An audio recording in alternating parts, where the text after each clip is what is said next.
Ok, bueno, bienvenidos, bienvenidas, qué gusto. Bueno, ahí está mi querida Claudia, bienvenida, bienvenidos a los alumnos y a los invitados del programa. Vamos a dar inicio. Les cuento que tenemos en la escuela, tenemos la política de empezar puntualito. Nos pasamos ahora unos minutitos tratando de hacer un poco de tiempo para que se conecten todos. Entonces, les doy la más cordial bienvenida y bueno, le voy a dar paso a Gaby para que nos haga una presentación, una introducción breve. Hola, muy buenas noches a todos. Les damos la más cordial bienvenida de parte de Business Coaching School y de la Universidad de las Américas Puebla a esta charla inaugural del Diplomado Especialista en Desarrollo de Cultura Organizacional Ágil. Estamos muy contentos de contar con ustedes, con su participación. Gracias por estar aquí y les invitamos a participar de forma activa durante esta charla. A escribirnos, a preguntar, a participar. Y invitamos también a Claudia Guillén, directora de URLAB, consultores de la Universidad de las Américas Puebla. Muchas gracias y buenas tardes a todos. Es un gusto poder acompañarles en esta charla que se tiene programada el día de hoy para que conozcan un poquito más del programa. A nombre de la Universidad de las Américas Puebla, a nombre de UDLAB Consultores, que es el área que está a mi cargo, les damos la más cordial bienvenida y arrancamos. Arrancamos con la presentación, Osvaldo. Ahí está mi querida Claudia. ¿Me avisas? Yo hago acá de asistente. Yo te voy cambiando las. Muchas gracias. Bueno, pues comentarles que la Universidad de las Américas Puebla está ubicada en Cholula. Si quieres pasarle, es para nosotros de verdad un privilegio poder ser parte de este programa, poder avalar cada uno de sus contenidos, de sus profesores, de todo este proyecto que van a ir tomando a lo largo de este tiempo. Comentarles principalmente que la Universidad de las Américas Puebla tiene más de 80 años, fue fundada en 1940, actualmente tiene más de 9,000 estudiantes, de hecho entraron 2,000 estudiantes de nuevo ingreso. Hay estudiantes internacionales de más de 40 países, tenemos más de 200 convenios con diferentes universidades a nivel internacional. Hay 48 profesores de tiempo completo, que así se les llama aquí en la universidad, son del Sistema Nacional de Investigadores, son maestros y doctores. Hay 74 programas, ya ahora más adelante los mencionaremos. Tenemos laboratorios de todo tipo, hay 150 en la universidad. Es un hermoso campus, bien lo comentamos aquí, de 80 hectáreas. Tenemos colegios residenciales donde estudiantes de diferentes lados del mundo y de México, ¿no? Sobre todo, vienen a la universidad y se quedan aquí en estos colegios como una especie de internado. También tenemos pues una gran variedad de actividades deportivas y culturales. Nos encantará que en algún momento vengan y conozcan la universidad. Sería para nosotros un honor. Si quieres, siguiente, Osvaldo. Por séptimo año consecutivo, el año pasado, en 2022, fuimos reconocida como la mejor universidad privada en México. Entonces, pues qué mejor que se puedan inscribir al programa, ¿no? Que es avalado por esta universidad. Siguiente. Tenemos acreditaciones, que también es muy importante para que puedan hablar como del respaldo que brinda la universidad, ¿no? Todos los programas cuentan con una validez ante SEP.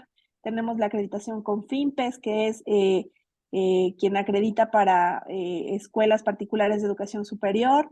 También de South Association of College and Schools. También es otra de las certificaciones que son muy importantes. Siguiente, por favor. Y bueno, el AACSB, que es otra de nuestras acreditaciones, esta avala a la Escuela de Negocios y Economía en particular. Es difícil obtenerla y me parece que en México solamente 2 tenemos esta acreditación. Entonces es también un privilegio poder presumírsela. Sí, sí.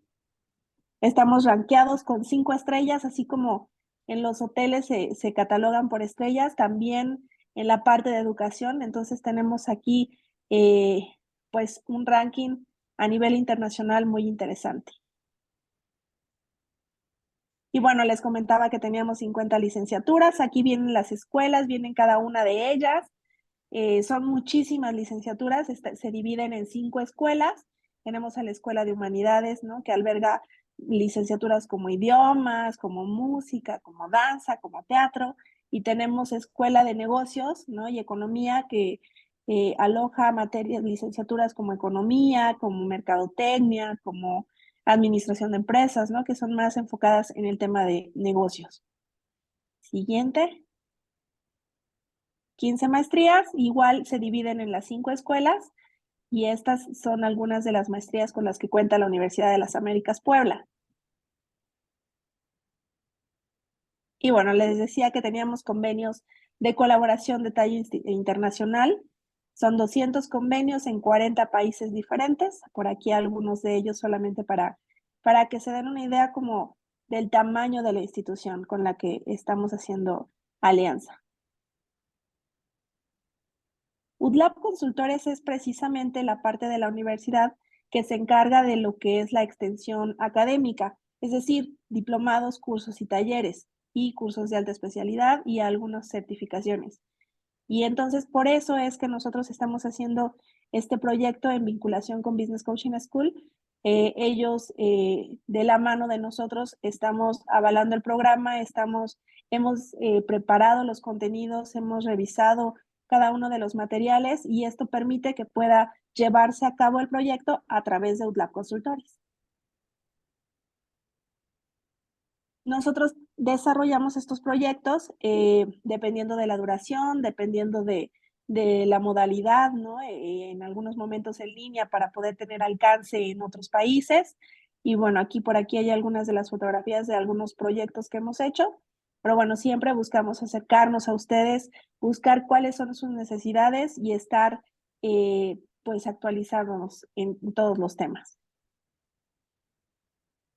Aquí están algunas de nuestras empresas con las que hemos colaborado. Tenemos varios centros y laboratorios, como uno de investigación de empresas familiares, por si en algún momento llegaran a necesitar algún servicio. Tenemos otro de control de calidad, ¿no? Sobre todo en el área de alimentos y muchos otros. Aquí es cuestión de que se acerquen, que nos digan cuáles son sus necesidades y que podamos colaborar en conjunto para este y muchos más proyectos. Como ya siempre lo comentamos, nuestro compromiso con ustedes es buscar soluciones que se adapten a ustedes, que tengan como la solución exacta en cuanto a lo que están buscando. Entonces, listo. Si quieres ya, Osvaldo, en realidad aquí ya vienen como las mismas categorías, los formatos que tenemos y las modalidades. Entonces, eso un poquito nada más porque de pronto nos preguntan qué es la UDLAP, ¿no? Que quién avala el programa. Entonces, quisimos hacer esto para poder presentarles. Gracias, mi querida Claudia. Bueno, te agradecemos y te damos sin duda, sin lugar a dudas, un aplauso virtual por tu gentil presentación. Y ahora sí, digamos, voy a quedarme yo, si les parece, vamos a arrancar con la presentación de hoy. Nada más hacer una aclaración. Este es un ritual, si quieren, que nosotros incorporamos al diplomado especialista en desarrollo de cultura organizacional ágil como parte, digamos, es muy importante los rituales en el mundo del desarrollo de la cultura. Y dijimos, bueno, vamos a hacer un ritual de arranque, de inicio, es decir, que hoy prácticamente damos inicio al programa, a la parte, digamos, preformal, ¿no? Entonces ahora tenemos aquí invitados, tenemos alumnos. A los alumnos, obviamente, en estos días se les va a abrir aula virtual, se va a abrir el grupo de WhatsApp, se les va a enviar material de lectura previo al inicio del taller y, bueno, cronogramas y todo lo demás. Pero digo, no tanto el enfoque no era tanto por el tema administrativo, sino en realidad por crear un hábito que creo que es importante, ¿no? Es decir, como una especie de casa abierta previa a arrancar con el programa. Más o menos esa es la idea o la intención con la que lo hicimos. Así que les invito a participar. Vamos a hablar ahora de este tema que hemos convocado como abreboca, digamos, de este tema, de este diplomado, que es el futuro del trabajo, ¿no? Y además lo pusimos en forma de pregunta. Y esto lo hago porque, lógicamente, este no es un tema en el cual se pueden extraer conclusiones finales, porque ustedes entenderán que este es un proceso dinámico que estamos viviendo. Entonces lo pusimos en forma de pregunta y dijimos, bueno, ¿cuál es el futuro del trabajo? Entonces, si bien vamos a dar algunas luces, algunas ideas, algunas reflexiones, al final se trata sobre todo de abrir una puerta, ¿no? De abrir una puerta para repensar el mundo de la empresa y en este caso el trabajo, ¿no? Como, digamos, como en su totalidad, ¿no? Como lo tenemos concebido hoy, hacia dónde tenemos que repensarlo, cómo será el trabajo del futuro, seguirá manteniendo las mismas premisas bajo las cuales actuamos hoy.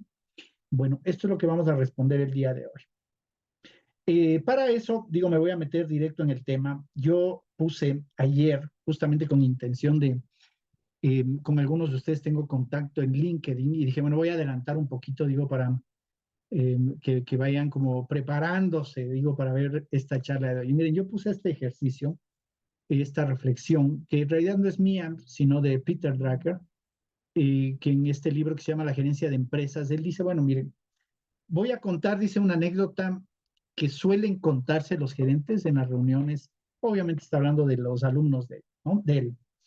Y dice, estos gerentes suelen contarse esta anécdota. Dice que hay tres picapedreros a los cuales se les pregunta cómo les iba. ¿Ok? Y ustedes ven que en la pantalla hay tres posibilidades, ¿no es cierto? Es decir, que el A responde, me estoy ganando la vida. El B responde, estoy haciendo el mejor trabajo de picar piedras de todo el país. Y el C dice, estoy construyendo una catedral.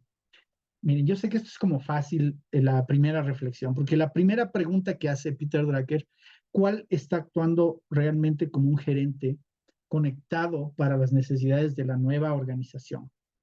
Pero la segunda es un poquito más complicada. ¿Cuál de esos está actuando como un gerente que puede generar problemas? Entonces aquí me gustaría escucharles, para que no sea esto un monólogo, les invito, pueden interactuar a través del chat, si les parece, o pueden interactuar también levantando el micrófono cuando ustedes quieran. ¿Ok? Vamos, les repito la pregunta, ¿no? Es decir, ¿cuál de estas tres gerentes, con esas respuestas que tenemos ahí, es un gerente que está actuando como requiere la empresa moderna? Ya vamos a hablar de esto en un ratito. Pero la segunda pregunta es, ¿cuál de estos está actuando de tal forma que puede generar problemas?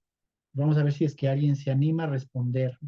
Me gustaría que tomen el micrófono quien quiera, si quieren pueden hacerlo a través del chat. Bueno, podemos usar las letras si les parece, o podemos usar el audio también y tratar de responder cuál creen ustedes que es el que está como más conectado con lo que las empresas necesitan hoy. ¿Qué opinan? A ver, vamos a ver quién. Ojo con esto, ya que en las clases yo soy bien dedocrático y si es que no participan, dice, bueno, yo les hago participar. Dice, el tercero, dice, Ladislao tiene mayor visión. Gracias, Ladislao, pero ¿cómo beneficiaría eso a la empresa moderna, por ejemplo? Si quieres, toma el micrófono, ¿ya? ¿Cómo estás, Osvaldo? Buenas noches. Buenas noches con todos mis estimados amigos. A tres picapiedreros. ¿Cómo podría beneficiar a la empresa moderna? Porque como líderes, si es que lo queremos ver así, tiene un alto alcance de lo que quiere lograr, si lo vemos así, ¿no? O sea, Ujú, tiene una mayor ambición de lo que otro, porque estamos hablando de gerentes, ¿verdad? correcto, ajá, Es una persona que tiene un alcance mayor a lo que los otros podrían tener. El uno está diciendo, me estoy ganando la vida, o sea, va a hacer su trabajo normal con lo que tiene que hacer. El segundo hace un poco más, pero el tercero como que tiene un mayor alcance, o sea, que tiene mayor ambición de lo que quiere lograr dentro de la empresa. ok, Que es buena ujú, la idea, pero ahí viene cómo lo va a hacer y la conciencia de con quién lo va a hacer y con el equipo, pues, ¿no? ok, bueno, gracias, Ladislao. Bueno, tú dices el C, ¿no? Vamos a ver digo, esa respuesta no es tan difícil, ¿no? Pero veamos de todas formas si alguien tiene una justificación distinta, pero también tratemos de responder la otra, ¿no? Es decir, ¿cuál de los tres podría generar una serie de dificultades o algunas dificultades para la empresa moderna? A ver, les escucho. Si quieren en el chat también, o pueden interactuar a través del chat.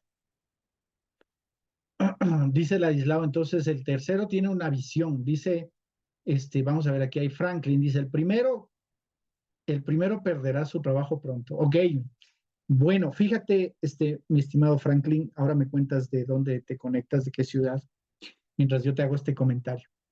Eventualmente sí, pero digamos, fíjate que esa es una condición que se suele dar en la empresa, ¿no?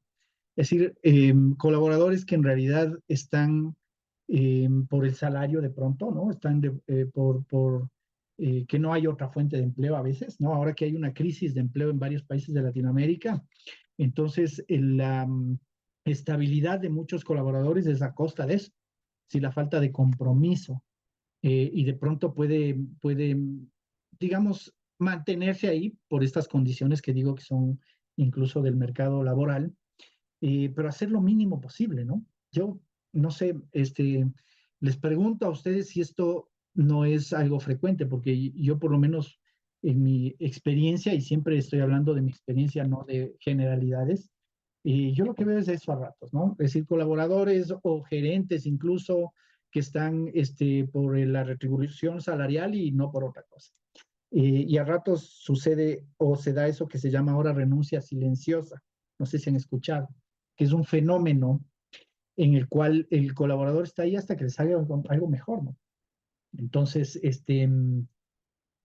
dice, no te preocupes, Frank. Dice, ahorita no cuento con mi internet es muy deficiente. No, no, ninguna molestia, Franklin, no, para nada. Mira, Buenas entonces, noches. sí, Franklin, por favor. Ahora sí, ya. Eh, sí, por favor. Buenas noches. Mi nombre es Franklin Guevara. Me reporto desde Quito, Ecuador. Eh, Bienvenido, Franklin. Ujú. yo trabajo en la Escuela Politécnica Nacional en el área de calidad, planificación, proyectos de innovación. Entonces, desde nuestro particular punto de vista en la universidad, al momento, justamente alguien que piense hacer justo lo justo, digamos, puede Ujú. ser, sobre todo nosotros en el ámbito educativo, que nuestro trabajo se basa en conocimiento, la inteligencia artificial lo puede reemplazar con relativa facilidad. Entonces, por eso veía yo esa situación. De allí que cada uno de los trabajadores debería pensar en cuál es la propuesta de valor que tiene para la empresa. Y si en una empresa los trabajadores, en términos generales, piensan simplemente continuar haciendo lo que han venido haciendo, o si una empresa piensa que puede mantenerse vigente haciendo lo que ha venido haciendo los últimos años, muy probablemente va a desaparecer, porque el mundo está cambiando muy rápidamente. Un poco esa es mi reflexión. Bueno, gracias, estimado Franklin, gracias por la reflexión. Bueno, en efecto, sobre todo en una organización que basa todo lo que hace en la capacidad intelectual, ¿no es cierto?, de las personas que trabajan ahí, es decir, de los profesores y los alumnos y lo demás. Bueno, claro, esto es como un problema bastante complicado, el tener una persona que el compromiso sea mínimo. Sin embargo, mi querido Franklin, em, digamos, si bien puede ser un problema, les voy a decir que el problema más grave está en el B. Ahora voy a justificar por qué, ¿ya? Si no quiero decir que un gerente sin compromiso, haciendo lo mínimo, cumpliendo horarios incluso, ¿no? Cumpliendo a ratos incluso hasta el manual de funciones, pero hasta ahí. Eh, si bien es problemático, no es tan problemático como el B. ¿Ok? Y ahora voy a hacer la reflexión de Peter Drucker, en realidad, porque no es una reflexión mía. Es obvio, como dice Ladislao, que el C es un gerente que tiene una visión, ¿no? Hoy suele llamarse a un gerente que tiene una visión, pero además tiene capacidad de hacer que esta visión sea compartida por los demás. Es lo que se suele llamar el liderazgo, ¿no? Básicamente. Porque está haciendo una cosa muy importante para la empresa del conocimiento, que es generando una totalidad. Es decir, está vinculando a sus equipos de trabajo y a los talentos de estos a la totalidad. ¿De acuerdo? Que ese es el problema que produce el B, que es un tipo de gerente tan centrado en la tarea, tan centrado digamos, en el día a día, que obviamente se puede hacer muy eficiente en la tarea en el día a día, pero perderse de la visión, es decir, no está necesariamente enfocando los recursos propios del líder y del equipo hacia construir, en este caso, la catedral. Bueno, este es el gran tema en las empresas, ¿no? Es decir, este es una de las necesidades más importantes. Y todo lo que voy a decir de aquí para adelante tiene que ver justamente con este quiebre en el paradigma de empresarial, porque vamos a ponerlo así, en el paradigma más tradicional de la empresa, es decir, el paradigma dominante, el enfoque de empresa más de la primera revolución industrial, este aspecto como la visión, la misión, incluso el trabajo sobre los principios corporativos y demás, a ratos se convierte en elementos, digamos, marginales, ¿no? Accesorios, hasta burocráticos a ratos, ¿no? Es decir, yo siempre cuento que yo tenía un cliente que le preguntaba sobre su misión organizacional y me decía, bueno, yo le pedí a mi diseñador de mi sitio web que me haga una para que quede más o menos en la página. Es decir, por otro tipo de necesidades que no tienen que ver con esta capacidad de orientar los recursos de una empresa hacia algo. Y entonces este gerente tipo B genera un gran riesgo, ¿ok? Porque lógicamente se mete en una dinámica y suele llevar a su equipo a la misma dinámica del enfoque a la tarea y de volverse muy eficiente en la tarea, pero lógicamente desconectado de los grandes objetivos organizacionales. Esto que planteaba entonces Peter Drucker en el 2014, yo digo que ya con el catalizador o este cambio que nos produjo la pandemia se convierte en una necesidad aún más importante por algunos cambios que voy a plantear ahora mismo, tratando de justificar eso, ¿no? Dice Osvaldo, escuché bien lo que dijiste, indicaste que el B es un gerente centrado en la tarea que no está enfocado en los recursos. No, digamos, sí tiene un enfoque, a ver, el enfoque es a la tarea básicamente, ¿no? Y se vuelve muy eficiente en la tarea, pero no tiene la capacidad de alinear los recursos de un equipo de trabajo que lógicamente podría generar mayores tasas de productividad, pero orientados hacia propósitos y objetivos superiores, o sea, hacia una visión. ¿Ok? Eso es lo que hace el C, eso es lo que le diferencia. ¿De acuerdo? Bueno, si es que está claro hasta aquí, me gustaría que me pongan un like por ahí, un ok en el chat. Si alguien tiene un comentario, bienvenido, mejor para poder interactuar. Una manito arriba o algo que me diga que está claro y que podemos avanzar. ¿Está claro? Perfecto. Ok, bueno, perfecto, listo. Bueno, si hay dudas, por favor, interrumpan, ¿ya? Para poder sacar el mayor provecho a este espacio. Entonces vamos viendo ciertos elementos de contexto que es importante observar, ¿ya? No podemos analizar el futuro del trabajo sin conocer, bueno, pero ¿por qué tenemos que repensar el trabajo hoy? ¿Sí? ¿Por qué no seguimos manteniendo digamos, las premisas en cómo concebimos el trabajo a lo largo del tiempo? ¿Sí? Porque hoy es problemático. Bueno, vamos a ver, algunas de las tendencias son muy nuevas. Miren, Stiglitz ayer en un foro para Latinoamérica hizo una serie de afirmaciones, pero que es impresionante. Si pueden buscar la charla que dio ayer, no sé si fue en Boston o en Nueva York, no me acuerdo. Son unas cosas muy interesantes en relación al futuro de la economía. Yo, sin embargo, voy a hacer nada más una cita que corresponde a lo que estamos trabajando hoy, que dice que la composición del PIB se mueve cada vez más de bienes a servicios. Es decir, que en las economías de Latinoamérica, por cierto, porque era un foro sobre Latinoamérica, la composición del Producto Interno Bruto se mueve cada vez más desde la producción de bienes a la producción o a la prestación de servicios. Bueno, esto es interesante porque nos decía Franklin que se requiere desarrollar los talentos, ¿no? Y nuevas competencias para afrontar estos retos que nos presenta la cuarta revolución industrial. Pero si además pensamos en esto que dice Stiglitz, ¿no? Dice de bienes a servicios, significa, vamos a ponerlo en términos prácticos, ¿no? Que nuestra capacidad, digamos, de producción y nuestras competencias tienen que pasar de especialidad en la producción de bienes, sobre todo acuérdense que Latinoamérica es una región que produce mucha materia prima, a la prestación de servicios. Lógicamente hay un proceso, digamos, de transición de unas competencias que se requieren para esta producción y también extracción de bienes primarios a la prestación de servicios. Entonces esto representa un reto enorme, porque básicamente necesitamos transformar nuestra concepción del trabajo no digamos, puestos estables, sino más bien en procesos en los cuales nuestros colaboradores van desarrollando nuevas competencias de acuerdo a cómo va requiriendo este cambio que es el que está sucediendo en toda Latinoamérica. Si yo a esto le sumo lo siguiente, fíjense que esta es una frase que no la coloqué aquí, pero también la dijo ayer, que la pandemia nos hizo caer en cuenta que los límites geográficos sí son importantes en el comercio internacional.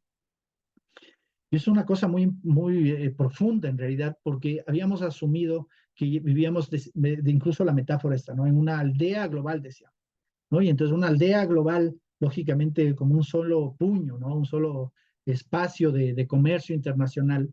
Y lo que nos dimos cuenta después de la pandemia es que, bueno, no es tanto así. Al punto que muchas economías han generado políticas proteccionistas, medidas de tipo arancelario, paraarancelario y demás, ¿no? Incluso esta rivalidad geopolítica que existe hoy entre estos dos grandes bloques, que Latinoamérica, por cierto, está en medio de esa disputa, nos obliga a repensar muchas de las formas en las que hacemos comercio internacional. Entonces, eso puede generar una oportunidad para el comercio local, es decir, para el comercio interno, ¿no? Para la prestación de servicios, digamos, no solo hacia mercados internacionales, sino hacia mercados internos. Entonces, tomando como base esas dos reflexiones, lógicamente no podemos seguir pensando en puestos de trabajo que se mantienen a lo largo del tiempo haciendo lo mismo y desarrollando de forma eficiente esa actividad con las mismas niveles de competencias con los que tenemos hoy. Es decir, se requiere de nuevas competencias, ¿ok? Pero hasta ahí está fácil. La pregunta es cómo hacemos eso dentro de la empresa. ¿Cómo hacemos en una empresa que por su naturaleza, la empresa es una institución de orden planificado que tiene en su constitución estructural una cierta estabilidad? Voy a poner, para que quede más claro, voy a poner un ejemplo, ¿no? Si yo, por ejemplo, a Mónica, ¿no? Que está aquí en la sala, y supongamos que yo le digo, Mónica, mira, quiero que trabajes conmigo, ¿ok? Pero entonces Mónica se sienta conmigo y me dice, bueno, pero quiero que me pagues, no sé, vamos a poner una cifra, mi querida Mónica, $200 hoy día, por trabajar hoy día. Yo digo, bueno, negociemos, 180, ya. Y llegamos a un valor digamos, negociamos, Mónica, y llegamos a 180. Y entonces tú trabajas hoy y mañana cuando llegas de la mañana otra vez tenemos que hacer lo mismo. A ver, Mónica, ¿y cuánto me quieres cobrar hoy? Y pasado mañana lo mismo. ¿Te das cuenta, mi querida Mónica? Es decir, sería bastante improductivo, ¿no? A menos que tengamos contratos estables. ¿Ok? El origen de la empresa como la conocemos hoy es eso. Es decir, que permite generar contratos de largo plazo, lo cual hace que estos procesos, ¿no? Sean más eficientes que si fueran procesos de mercado. O sea, un proceso de mercado sería, mi querida Mónica, todos los días nos sentamos a negociar. Un proceso más estable es firmamos un contrato con un salario y llegamos a un acuerdo. Ese es el origen de la empresa. ¿Ok? O sea, en su parte, digamos, en su organización tiene esta estabilidad. Pero ahí viene el reto. ¿Cómo hacemos que una organización que en su constitución, perdón, tiene esta estabilidad, opera en un medio ambiente donde necesita cambiar todo el tiempo? ¿Ok? ¿Cómo hacemos para que estos puestos de trabajo que nosotros consideramos hoy fijos, con tareas que a veces son, ahí está el peligro, fíjese, de gerente enfocado en la tarea, todo el tiempo lo mismo, rutinas de trabajo, y a veces descuidando incluso este aspecto del desarrollo de competencias, porque aquí viene una serie de variables, una serie de temas que hay que trabajar. Es decir, ¿cómo concibo, por ejemplo, yo el desarrollo? Creo que el desarrollo son no sé, un número de cursos anuales porque eso me exige la ISO 9001? ¿O concibo al desarrollo como un proceso permanente? ¿Se dan cuenta? Hay una serie de cuestiones que hay que resolver.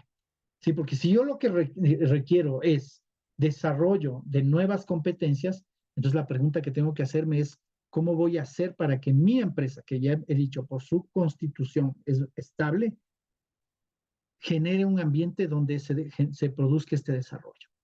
¿Ok? Entonces aquí hay un gran reto para repensar el trabajo, una tendencia, una tendencia, y esto nos permite, digamos, empezar ya a especular un poco de hacia dónde va repensar el trabajo. ¿De acuerdo? Bueno, dudas, preguntas, aclaraciones, vamos tratando tema por tema, si les parece.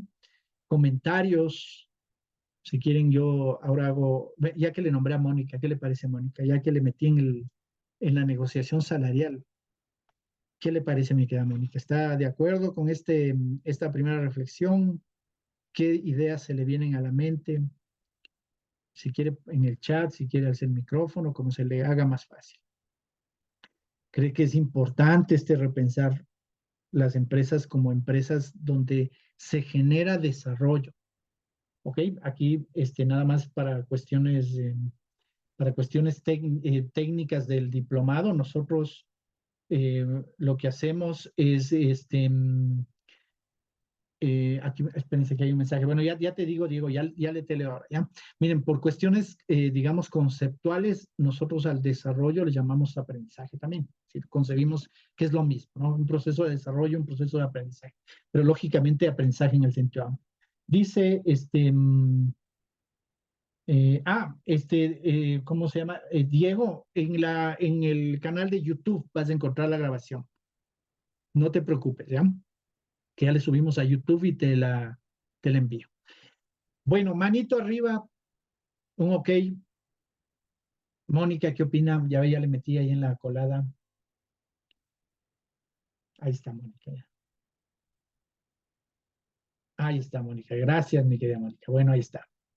Déjame ampliar esto para leer. Hola, de acuerdo. El mundo se está moviendo más, considerando importante alinear los factores relacionados al trabajo a los objetivos de la organización. Correcto. Sí, sobre todo en este aspecto en el que acabamos de topar, es importante tener en mente que pasamos de competencias más estables, si quieren, de alguna manera. Ya digo, eso no es tanto así, a procesos de desarrollo permanentes.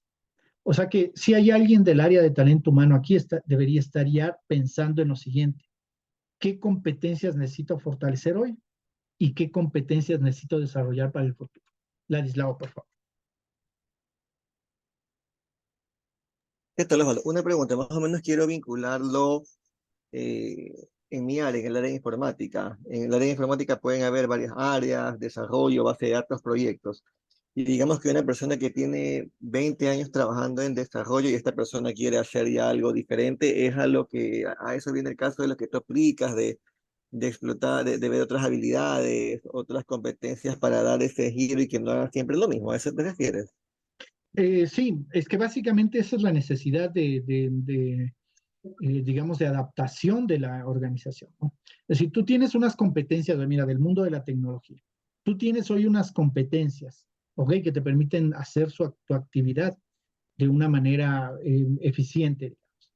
¿Ok? Sin embargo, si cambia el entorno y tu organización necesita adaptarse a ese entorno, un requisito va a ser que tú también vayas a la par de alguna manera, desarrollando nuevas competencias, ¿ok? O perfeccionando las que ya tienes. Sí, digo, esto es una cosa que hoy pasa a la velocidad de la luz, ¿no? Es decir, si hace unos, no sé, 4 años quizá, nos decían que iba a haber un chat GPT o un BART, yo que sé, cualquier inteligencia artificial, quizás hasta éramos un poco incrédulos, ¿no? Pero de la noche a la mañana te aparece un chat GPT que te puede hacer líneas de programación, por ejemplo. ¿Ok? Entonces eso significa que si tus competencias actuales no están en constante cuestionamiento, en el sentido de búsqueda de nuevas oportunidades, ¿ok? O en constante desarrollo, probablemente lo que hoy haces, mañana lo hace un chat GPT. ¿De acuerdo? Ya. ¿Ok? Y entonces hay que crear un ambiente donde sucede este cambio. Eso es lo importante, ¿no? Ahí estamos dando, digamos, un poco la reflexión va hacia ello, ¿no? Que el futuro del trabajo tiene que repensarse a la luz de esto. O sea, no puedo seguir pensando en trabajos estables, con competencias determinadas, con funciones ya delimitadas. Por poner un ejemplo, yo he visto empresas que tienen diccionarios de competencias de 50 competencias. ¿Ok? O sea, lo que estoy es regulando el trabajo de tal manera que mientras, digamos, vamos a suponer que fuera posible hacer ese nivel de regulación. ¿Ok? Lo que me va a pasar en el corto tiempo es que esas competencias son caducas. Ya no es lo que necesita mi empresa para enfrentar los retos del mercado. ¿Ok? Entonces, por ahí va la reflexión, ¿no? Bueno, gracias, Ladislao, por la pregunta. Mire, vamos al segundo tema, que es importantísimo, y creo que todos lo estamos, y hablando de esto justamente del ChatGPT y todos estos cambios tecnológicos. Sin lugar a dudas, existe un proceso paulatino en el cual muchas de las tareas, atentos con esto que voy a decir, ¿ya? Pues muchas de las tareas manuales que hacen los trabajadores hoy empiezan a ser robots o sistemas automatizados. Pero además, atentos con esto porque seguramente ustedes dirán, oye, pero el ChatGPT o el BART ya hacen tareas que podrían catalogarse como de orden más intelectual, ¿cierto? Por ejemplo, el otro día un abogado me contaba que él le pedía al ChatGPT que le haga la base de un contrato, ¿no? Decía, mira, hazme un contrato de, no sé, de divorcio, perdón, de arrendamiento, yo qué sé. Y le hacía, ¿no? El ChatGPT. Pero atentos con esto, ¿ya? Porque si bien hoy este tipo de inteligencias artificiales pueden resolvernos algunos problemas, lógicamente lo que hace la inteligencia artificial es capturar información que ya se produjo. ¿Okay? Y ese producir algo nuevo en realidad es combinar esa información que ya se produjo antes, hoy, no sé, en el futuro. ¿Okay? Porque esto no es nuevo, estas inteligencias artificiales están desarrollándose desde los años 50. Pero a lo que voy es que todo esto son mecanismos de automatización y de robotización de muchas tareas que hoy tenemos que hacerlas de forma manual. ¿Ok? Bueno, ¿qué produce esto ya en el campo del trabajo? Y esto es una cosa que no tampoco empezó ayer, ¿no? De hecho, todo este proceso de industrialización desde la primera revolución industrial del siglo XIX hasta hoy ha sido de cierta manera delegar, si quieren, a las máquinas tareas que eventualmente tenían que hacer antes los seres humanos. Entonces estoy hablando, no sé, de la primera revolución industrial, un trabajador está ajustando tuercas, hoy seguramente ese ajustar tuercas lo hace un robot. Aquí vienen varias preguntas.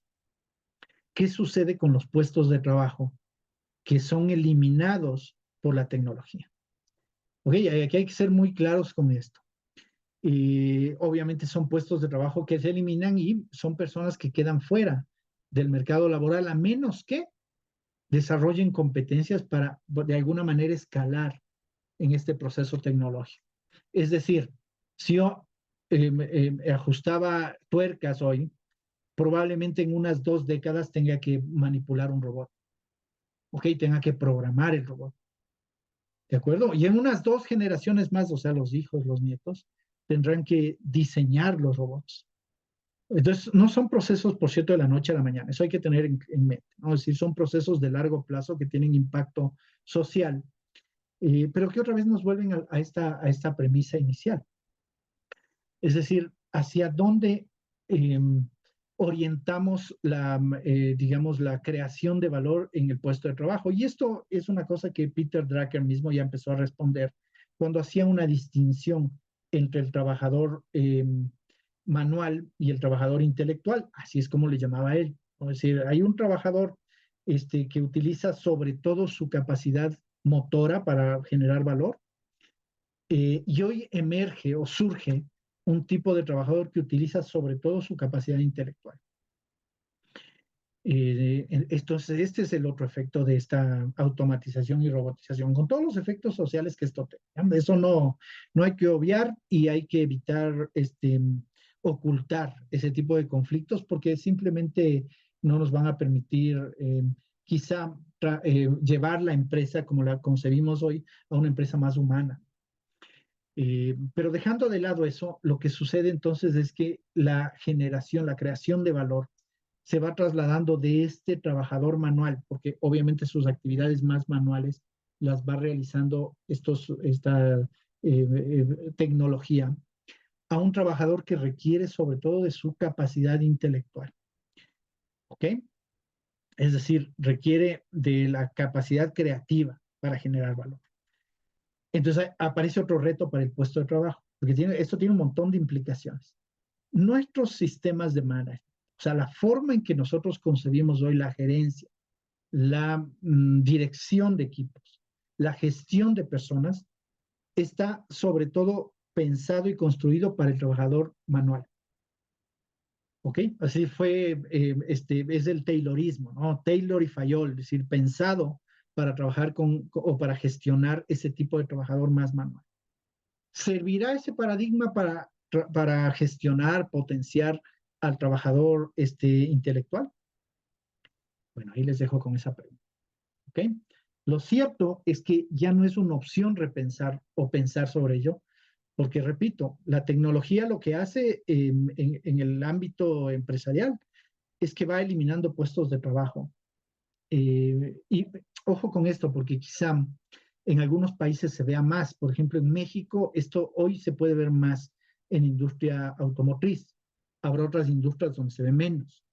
¿Ok? Habrá países como Ecuador donde esto se ve menos. Pues un país no es un país industrializado. Pero tarde o temprano llega a afectar.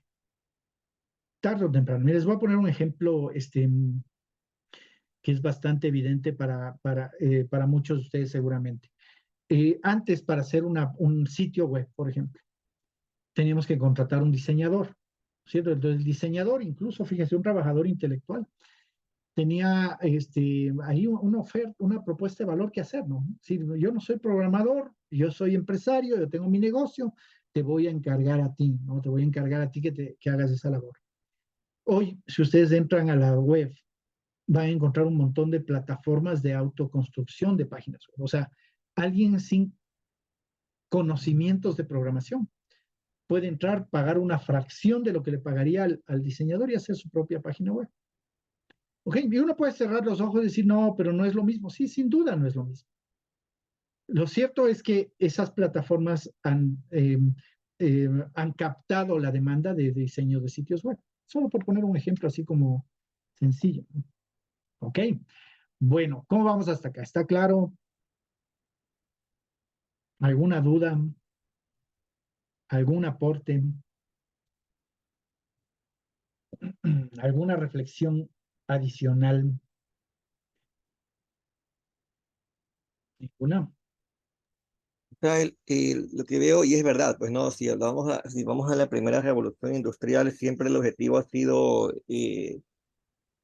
digamos que reemplazar el trabajo de las personas, pero es cierto, si vamos ligando con lo que está al inicio, hay que crear esa conciencia de que tiene que haber un dinamismo de los colaboradores en cuanto al aprendizaje, pues, ¿no? En cuanto al aprendizaje de lo que hace, y sin llegar a ese extremo. Por ejemplo, quien trabaja en un área de informática, actualizarse con el conocimiento de las versiones, si siente que de pronto quiere hacer otra cosa, estudiar algo aparte para aportar, o sea, pero eso de ahí es algo que tiene que incentivarlo la propia empresa o del mismo trabajador que debe ser consciente de que, wow, o sea, si no cambio, chuta, o sea, me puedo perder mi trabajo.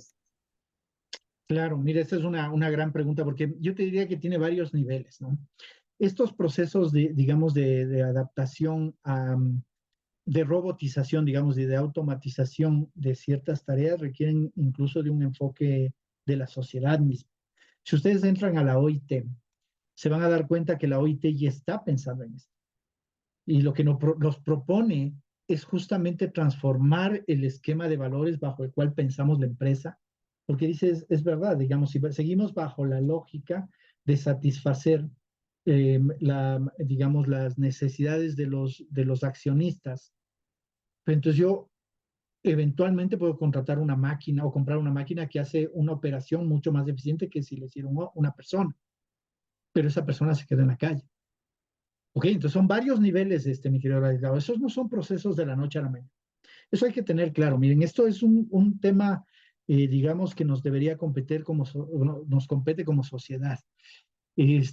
Pensar en el largo plazo, ¿no? Las sociedades de conocimiento, y ustedes investiguen los países que han escalado, digamos, en estos procesos de industrialización, de desarrollo y demás, le han apostado mucho a la educación. Sí, tienen fuertes inversiones del Estado y obviamente también del sector privado, pero sobre todo del Estado, es decir, el Estado generando políticas públicas y financiando la educación, la investigación, la innovación. Y así es como han logrado escalar hasta generar una sociedad que produce conocimiento. Por el contrario, los países donde no ha sucedido eso están a la cola de la innovación y de la ciencia y la tecnología. Entonces, tiene que ver también con ese nivel, con esa dimensión, digamos, no es solo un tema de la persona. Pero ahora, a nivel empresarial, lógicamente, ahí viene un trabajo, sobre todo a nivel de liderazgo, ¿no? Pensar en el largo plazo. Y esto es una de las conclusiones que les voy a proponer, transformar esa visión de valor para el accionista por el valor para los stakeholders. O si quieren, una empresa más consciente del sistema donde opera. Entonces ahí hay otra dimensión, que sería la dimensión empresarial, ¿no? Que requiere lógicamente de la capacidad de los líderes de pensar hacia el futuro. Y la tercera, sí, esta que tú dices, ¿no? Que sería ya un aspecto más personal, es decir, una orientación clara hacia el aprendizaje. ¿De acuerdo? Entonces ahí te diría, son como 3 niveles de trabajo que hay que tomar, ¿no? Sí, digo, a la final, tú no te prepares para el futuro, lo que hace es ponerte en riesgo porque puede ser suplantado no solo por tecnología, sino por otras generaciones que vienen quizá con otra formación. Oye, me hiciste acuerdo ahora de un amigo que trabaja en un banco en Estados Unidos, en JP Morgan, y debe tener más o menos mi edad, ¿no? O sea, ya somos mayorcitos. Y me contaban que se siente en riesgo porque dice, vienen unos jóvenes de 24, 25 años que se quieren comer el mundo. O sea, te das cuenta también ese tipo de riesgos existen. Sí, jóvenes que vienen con otras expectativas, otras habilidades y demás. Entonces, claro, eso ya entra dentro del campo personal. Y además me haces entrar en el tercer tema que es importante. Esta, estos cambios demográficos que está viviendo el mundo y Latinoamérica mucho. Es decir, hay sin lugar a dudas una baja en la tasa de natalidad, lo cual produce sociedades, digamos, de personas con más edad, ¿no? Es decir, sociedades más viejas. ¿Ok? Entonces aquí hay un montón de temas que repensar, porque no sé cómo sean en los países desde donde ustedes están conectados, pero por lo menos en donde yo tengo experiencia, esta idea de que contratamos al joven es una idea muy fuerte todavía, ¿no? Es decir, que ponen una edad, ¿no? Si ya te pasas de una edad, ya no eres sujeto digamos, ya no eres candidato para ese puesto de trabajo. Lo cual creo yo que a la luz de estos cambios demográficos, es decir, que tenemos cada vez, vamos a tener menos mano de obra joven y vamos a tener gente con mayor edad y lógicamente eso también puede traducirse con mayor experiencia. Entonces nos tiene que llevar a repensar si esa condición de juventud es necesariamente una condición de productividad a la luz de lo que hemos dicho antes. O sea, si yo estoy cambiando este enfoque del trabajador manual, acuérdense de este trabajador que utiliza sobre todo, porque de ahí viene, ¿no? Esa idea de que el trabajo es solo manual, ¿no? Y entonces, claro, si yo quiero un trabajo manual, necesito un joven, pues, ¿no? Que tenga la fortaleza para hacerlo. Pero si estamos transitando hacia eso que llamamos el trabajador cerebral, según Peter Drucker, como dice la Claxo, que es de este Instituto de Ciencias Sociales, dice, transitamos de ese trabajo más objetivo a un trabajo más subjetivo, o sea, donde entran en juego ya no solo el aspecto físico, sino la inteligencia, la memoria, las emociones y demás. La pregunta es la siguiente, ¿será relevante la edad para ese tipo de trabajo? Es más, personas con mayor trayectoria, quizá tienen mayor conocimientos en base a su experiencia para poder resolver mejor los problemas de ese tipo de empresa. No lo sé. Digo, aquí es donde hay que repensar estas condiciones que luego son herencia de esta visión antigua que tenemos del trabajo. Lo cierto es que hay una condición que nos dice, mire, está disminuyendo las tasas de natalidad en Latinoamérica, por lo tanto, tarde o temprano vamos a necesitar de hacer un cambio en cuanto a cómo concebimos el trabajo hoy, ¿no? Y cómo hacemos esta demanda de trabajadores jóvenes. Yo creo, esa es mi reflexión, pensando todavía en esa idea del vigor físico para hacer ciertos programas. ¿Ok? Entonces, esa sería la tercera tendencia, ¿no? Y aquí quiero ir a la Franklin, por favor. Sí, me parece muy interesante lo que comentabas. Yo simplemente quería acotar algo de que la educación como tal está siendo bastante afectada en términos de que, por ejemplo, la educación formal antes, al menos en Ecuador, tomaba 6 años sacar un título de ingeniero, una maestría duraba 2 años, un doctorado igual tenía una cantidad de tiempo importante. Los tiempos ahora son mucho más cortos. Sin embargo, las necesidades de estar actualizado son cada vez más acuciantes y de ahí que normalmente el análisis que se hace a nivel de la educación formal es de que la universidad nos está formando para una realidad que ya no existe. Esto es, si tienes que pasarte 4 años aprendiendo un pensum, ya en 4 años ya la realidad ya cambió. De ahí que el concepto de educación para la vida nos pone en otro paradigma. ¿Cuál es? El de que permanentemente las personas, independientemente de la edad, tenemos que estar actualizando y aprendiendo nuevas competencias, como tú lo indicas, para poder estar vigente. Entonces, ya no es como hace décadas que tú te graduabas y ya a trabajar. Ahora no.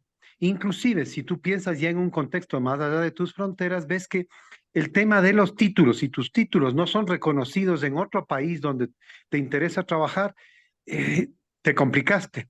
Sin embargo, si tú tienes certificaciones internacionales o mundialmente reconocidas, esto te da movilidad y te da empleabilidad. Entonces, la dinámica es muy diferente. En no pocos casos ni siquiera necesitas tener un título de tercer nivel, digamos, para algunos puestos, sino tener las competencias, lo que tú comentabas. Por ejemplo, en el ámbito de tecnologías de la información que comentaban, tú con mucha certeza decías, sí, ahora con herramientas de inteligencia artificial puedes generar código. Una de las métricas claves dentro de lo que es el desarrollo de software es el tiempo y es el dolor de cabeza. Normalmente los informáticos se demoran más de lo que planeado. Se planea para ciertos tiempos y normalmente están atrasados en los proyectos. Con inteligencia artificial se puede potenciar mucho el desarrollo. Si cuentas con personal que ya maneja estas herramientas, entonces tú puedes incrementar la productividad. Pero si el personal no tiene esas competencias, pues vas a perder oportunidad. Y entonces, ¿cómo vas a servir a las partes interesadas, a los stakeholders que tú decías, ¿no? Entonces, he ahí la necesidad de mantenerse actualizado y con las competencias necesarias en este momento. En 10 años no sabremos qué competencias, es justamente uno de los dramas que tenemos ahora, porque el mundo está cambiando muy rápidamente. Ok, buenísimo, gran reflexión. Ahora voy a hacer un comentario, mi querido Frank. Déjame darle la palabra a Luis Felipe. ¿Qué tal? Buenas noches. Bueno, soy Luis Felipe García, estoy aquí en la Ciudad de México. Y bueno, Bienvenido. yo estoy, gracias, yo estoy en una dirección de recursos humanos de una empresa constructora.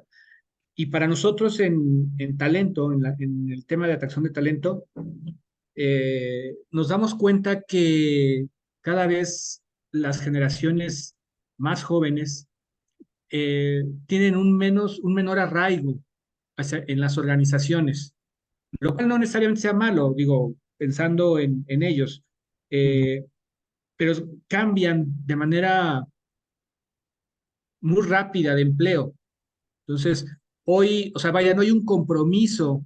Digo, no podemos generalizar, pero sí creo, al menos lo que yo he visto, es que hay una tendencia a este compromiso bajo hacia la organización y hacia una visión eh, por este grupo de personas que se está incorporando a la fuerza de trabajo. Entonces, nos encontramos con candidatos que en 2 años, 3 años que tienen en el ámbito laboral han cambiado 5 o 6 veces de empleo.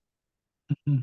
Entonces, todo esto viene a poner, digamos, un poquito más complicada la ecuación, ¿no? O sea, porque efectivamente la fuerza de trabajo empieza a disminuir, o sea, la oferta de trabajo empieza a disminuir y esa oferta, que mayormente es gente joven, no está comprometida, no tiene la idea ni la intención de permanecer en una organización para comprometerse con esa visión de la que se hablaba hace un momento, ¿no? Entonces, ahí viene nuevamente otro reto por parte del liderazgo, por parte de las organizaciones, por parte de las áreas de capital humano, de talento humano, por buscar darle en el clavo a este grupo de colaboradores, pues para que se vinculen de manera eh, pues importante con la organización, ¿no? Claro. Hacia allá iba la reflexión. Gracias, estimado Luis Felipe, gracias por tu comentario y gracias, Frankie. Mira, voy a comentar las dos cosas porque en realidad eh, ambas cosas tienen que ver con un solo tema, ¿ok? A ver, pensemos Franklin nos ha hablado de la institución educativa. Vamos a hablar, mi querido Franklin, en general, a todas las instituciones educativas, ¿de acuerdo? No institución en el sentido edificio educativo, sino institución como organización social. Y Luis Felipe nos habla de otra institución social, que es la empresa. ¿De acuerdo? Y podríamos hablar de otras, por ejemplo, la institución del dinero, el dinero como institución social. ¿Saben qué es lo que pasa? Que muchas de esas instituciones surgieron en un contexto distinto al que vivimos hoy. ¿Ok? Y justamente a eso se refiere este repensar el paradigma, porque quizá la institución educativa está tratando de romper con ese paradigma con el que nació para adaptarse a un paradigma nuevo y por eso es que encuentra, no sé si, bueno, los que están en el mundo de la educación se habrán dado cuenta que hay una discusión incluso hasta del rol del maestro, ¿no? Si se asume, ¿no? Hay una discusión fuerte, pero no está dicho nada, por cierto, ¿no? Es un maestro más de dar la cátedra, la clase magistral o uno que lleve a participar, ¿no? Está cuestionando el rol. Ok, o sea, se está cuestionando incluso el rol del maestro. ¿Cuál es el papel de la universidad en la economía moderna? La escuela, ¿no? Y demás. Entonces, hay una discusión sobre las instituciones. Mi querido Luis Felipe, en la empresa pasa lo mismo, ¿no? Y de eso es justamente la idea de reflexionar sobre esto. ¿Cómo concebimos la empresa? ¿Cuáles son las premisas bajo las que concebimos la empresa? Quizá muchas de esas premisas ya no sean adecuadas para el momento que vivimos. Y tú has mencionado un aspecto que es importante. Generaciones que no tienen la intención, por ejemplo, como sus abuelos o sus bisabuelos, de permanecer en una sola posición o en una sola organización toda su vida. ¿Ok? Es decir, probablemente lo que nos toque vivir como gestores organizacionales o como organizaciones es adaptarnos a un nuevo esquema de valores. Si necesitamos repensar las premisas para poder crear una nueva empresa que sea más afín a esto que está sucediendo. Entonces, puede ser una causa esto también, ¿no? Es decir, las nuevas generaciones dicen, bueno, no pretendemos quedarnos en un solo lugar toda la vida, cuando 50 años atrás ese era la ideal de nuestros abuelos. ¿Ok? Pero también pueden jugar otros factores, ¿no? Factores de índole salarial, por ejemplo, oportunidades de la empresa, rutas de carrera que se generen en la organización. ¿Se acuerdan del gerente tipo B? ¿No? Es una Mi trabajo es algo que yo llego y todo el día hago lo mismo y lo mismo y lo mismo, meses y meses y meses. Claro, las nuevas generaciones son como más resistentes a aceptar ese rol. Bueno, o sea, hay que repensar muchos de estos elementos que lógicamente nos dan muestras de que esas instituciones, tal como fueron concebidas, quizá ya no nos alcanzan para lo que estamos viviendo hoy. Entonces ahí es donde entramos en este repensar el trabajo. ¿Ok? Y por eso puse incluso la siguiente lámina que dice cambios en las estructuras de valores, que nos ha dicho Luis Felipe algunas, ¿no? Es decir, quizá esta idea de pertenecer a una sola empresa durante mucho tiempo ya es algo que muy poca gente aspira. Quizá existe esta tendencia a trabajos más flexibles, ¿no? Quiero que me des la posibilidad de trabajar en home office o hacer de trabajador nómada y eventualmente, digamos, trabajar desde donde pueda hacerlo. ¿Ok? Pero para hacer eso yo necesito cambiar muchas cosas. ¿No? Aquí es donde yo veo a veces el error. Como llegó la pandemia, entonces les dimos computadoras a los trabajadores y asumimos que eso basta. Claro, yo sé que fue la emergencia, no hubo tiempo, no fue preparado y demás. ¿Ok? ¿Y qué es lo que sucedió en casa? Que la gente trabajaba en cuanto a horas, más horas que las que trabajaba en su empresa. ¿Ok? Pero si vivo bajo el paradigma tradicional, digo, qué buen trabajador, no más horas. Sin embargo, eso no necesariamente significaba más productividad. De hecho, significaba a veces problemas en los otros sistemas, como en el sistema social, salud y demás. Y luego ya regresamos a la presencialidad. ¿Ok? Ahora nos inventamos el sistema híbrido. Pero seguimos pensando como si fuera trabajo físico en el mismo lugar. O sea, nuestros sistemas de incentivos son los mismos, nuestros procesos de trabajo son igual, los estilos de liderazgo siguen siendo exactamente los mismos. Yo el otro día vi, bueno, no el otro día, hace algún tiempo vi una empresa que les hacía aprender el Zoom. Cuando, por ejemplo, yo entro a trabajar, me hacían prender el Zoom. Yo prendía la cámara y ahí estaba, vigilándome a ver si estaba trabajando. ¿Ok? Entonces, ahí viene este repensar el trabajo. Por ejemplo, en ese caso, es urgente cambiar a trabajo por objetivos. Es decir, ya no el trabajo controlado de tareas, porque si yo voy a tener un trabajador que está en modalidad híbrida, no puedo estar con la cámara de Zoom controlando todo el día. Imagínate al otro lado un supervisor con todas las cámaras de sus trabajadores, ahí me parece anacrónico, ¿no? Es decir, trasladar el paradigma original a una realidad que es totalmente distinta. Pero además hay otras cosas, ¿no? Las aspiraciones mismas de la humanidad, la conciencia, por ejemplo, con el ecosistema, temas de igualdad, temas de género, que son temas de disputa, lógicamente, no es que está resuelto, son temas de disputa.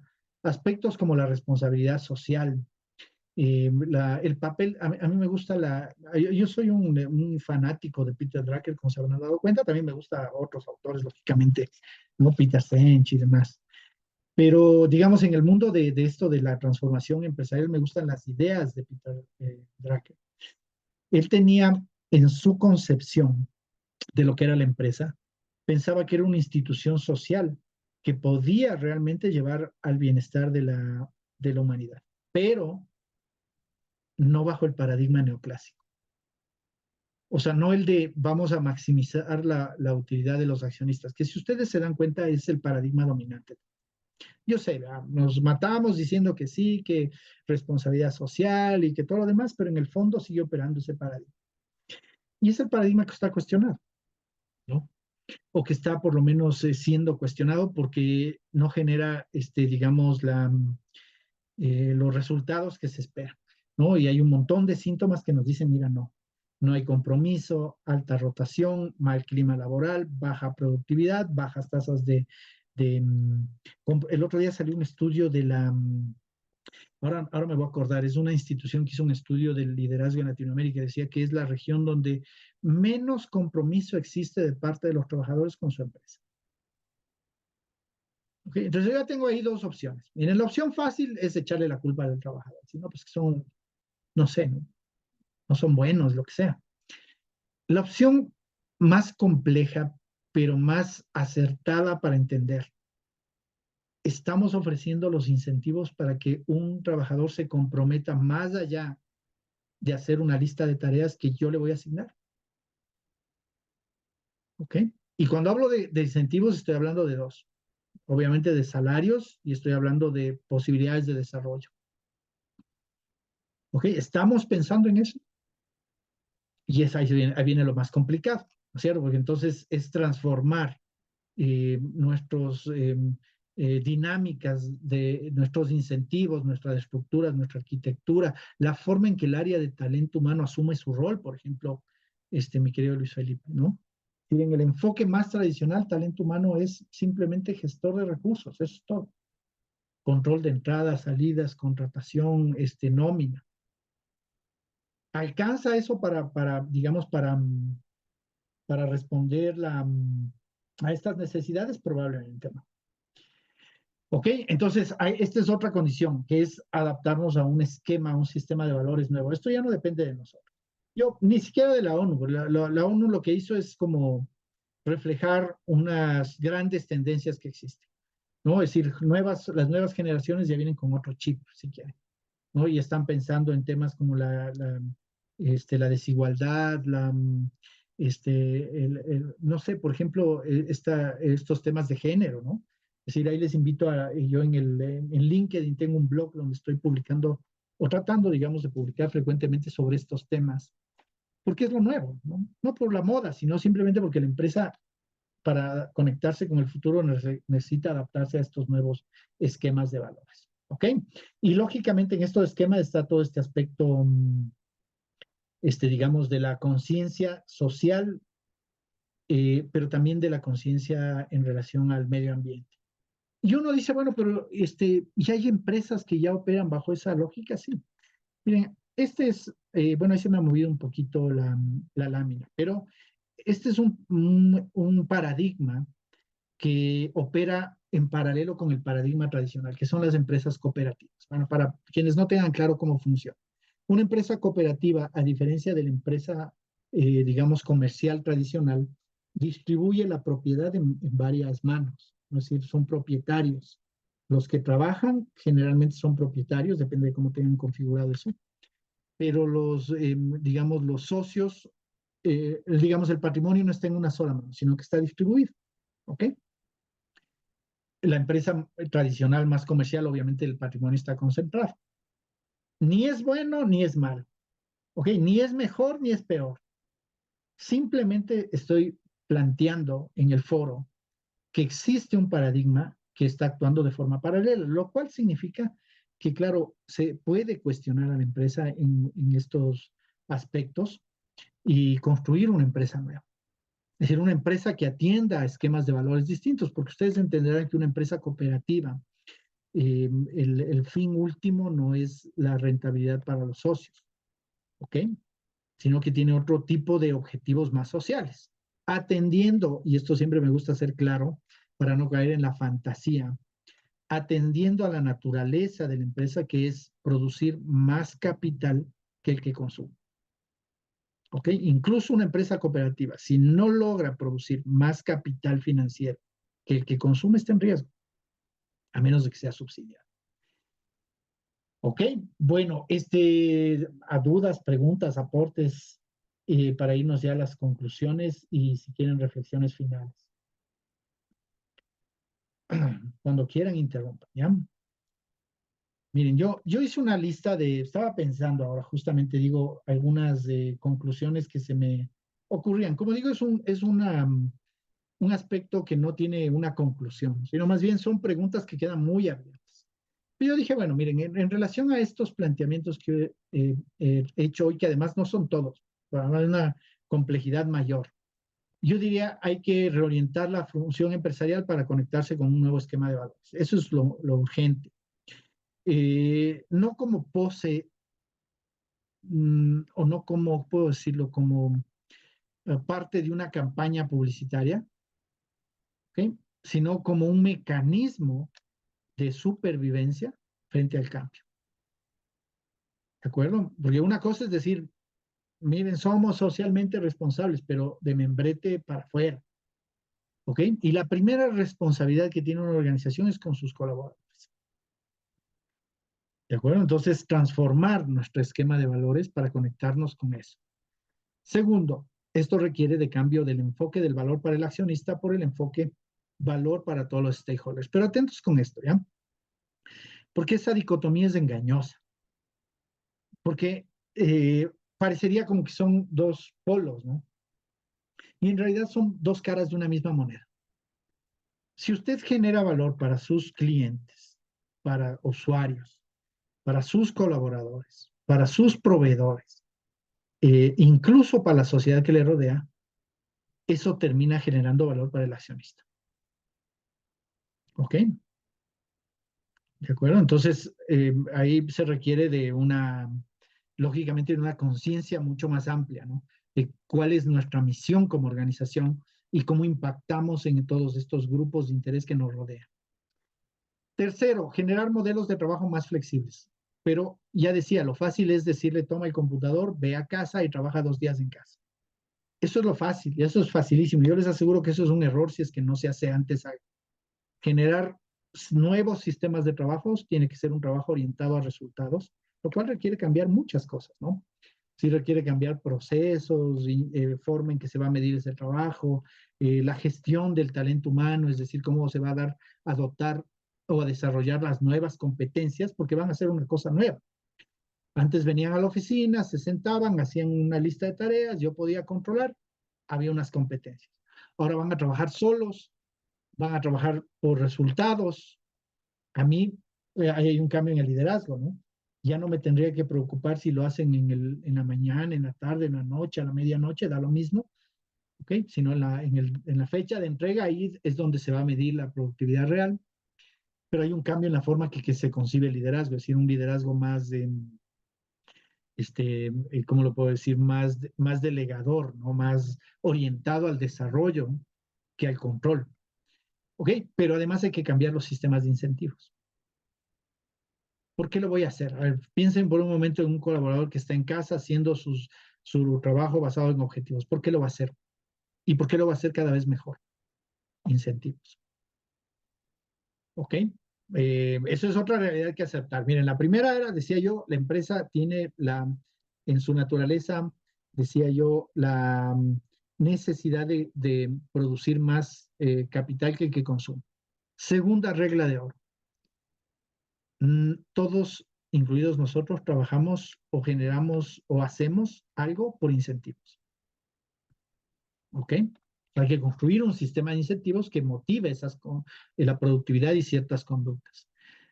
Cuarto, para que todo lo anterior funcione, los cargos gerenciales tienen que transformarse en potenciales liderazgos, pero que actúen con conciencia sistémica.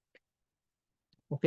Ya esto no me da tiempo para explicar ahora, pero básicamente significa cambiar esta visión más lineal, más mecanicista de la primera revolución industrial a un enfoque más, digamos, en 360 grados. Voy a poner un ejemplo para que quede claro, ¿no? Mientras en el enfoque tradicional yo soy el jefe, el gerente, y veo a un equipo, lógicamente, como receptores de lo que yo les diga, como beneficiarios o personas que se perjudican de mi liderazgo, en el enfoque sistémico yo me veo como parte del todo. O sea, no existe, esta es la frase de uno de nuestros programas, no existe liderazgo sin equipos y no existen equipos sin liderazgo. Es una relación.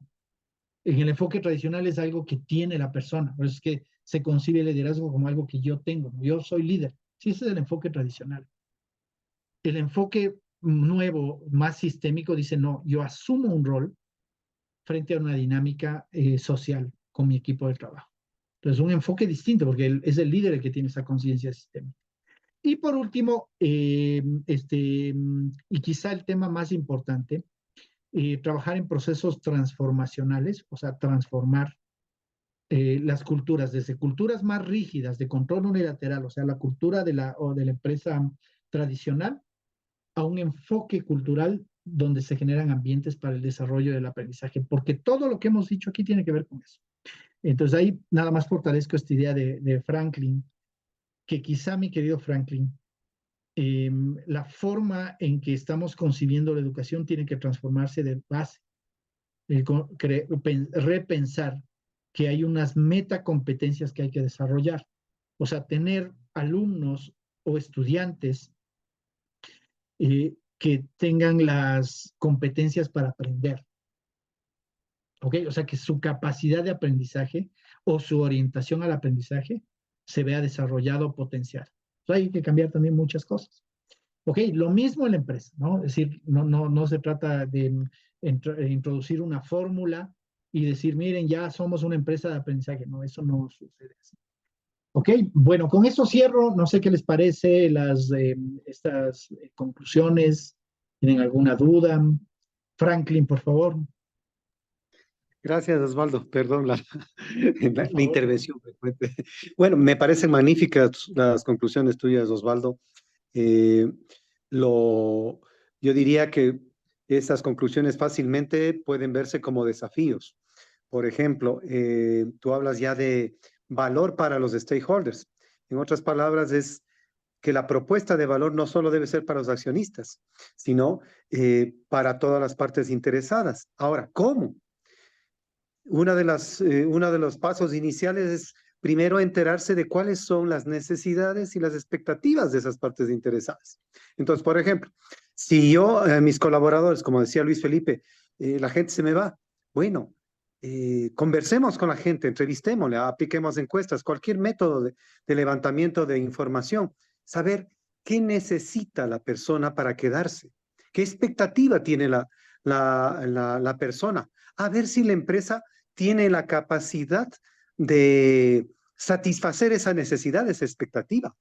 Y si no, por lo menos conversar, decir, mira, hasta aquí podríamos nosotros trabajar, satisfacer tus necesidades, estas otras quizá no.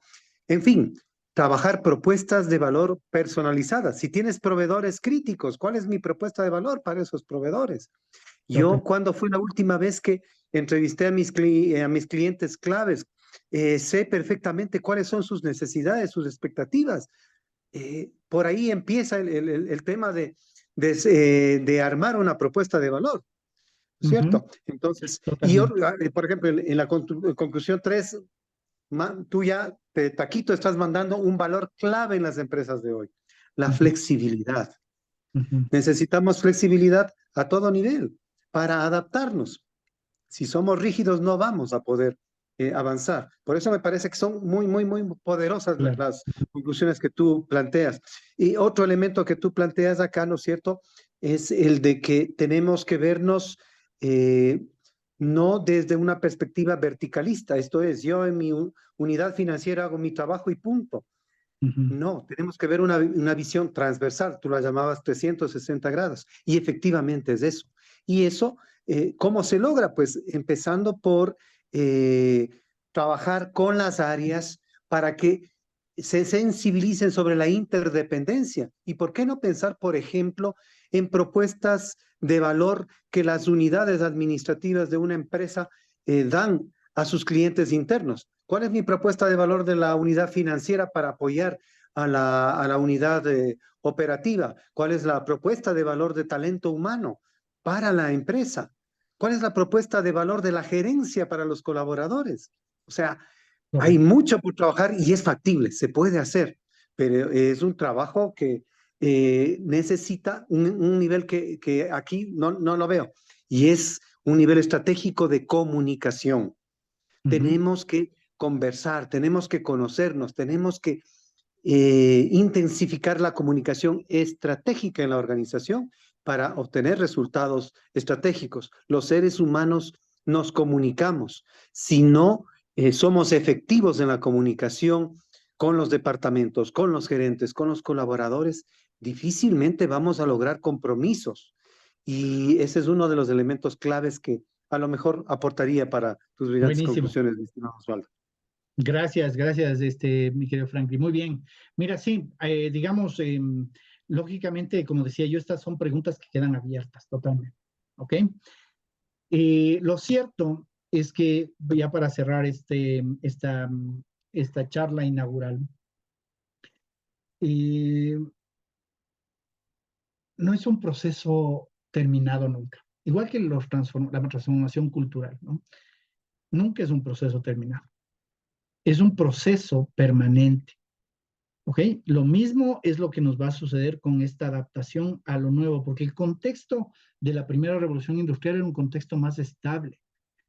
¿Ya? E incluso política y económicamente teníamos más certezas en ciertos aspectos. Yo no sé si ustedes se han dado cuenta que incluso el sistema político hoy es un sistema inestable. Ya no es un sistema, ya no produce la democracia instituciones estables. ¿Por qué? Porque tenemos un contexto de cambio. ¿De acuerdo? Entonces, para cerrar, y esta sería mi conclusión final, lo único que podemos controlar de toda esa vorágine de cambios, que son cambios que no podemos controlar la mayoría de ellos, hay una sola cosa que sí podemos controlar, nuestra capacidad de aprender. ¿Okay? Lo que pasa es que ya habría que hablar y discutir qué es aprender, qué es conocimiento.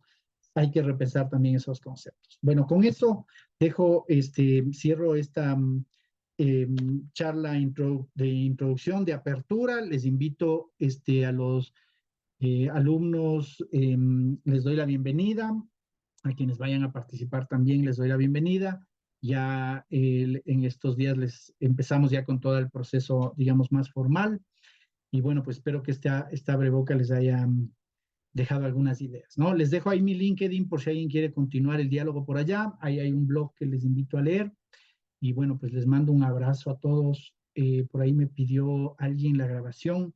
Le vamos a subir en YouTube y igual les compartimos en nuestra comunidad, pero ya tomo en cuenta a quién le envío la grabación para que la pueda ver de nuevo. ¿Okay? Bueno, un abrazo, una buena noche. Cuídense. Chao, chao. Gracias por asistir. Un abrazo para todos. Muchas gracias. Hasta Gracias. pronto. Hasta pronto. Un abrazo. Cuídense.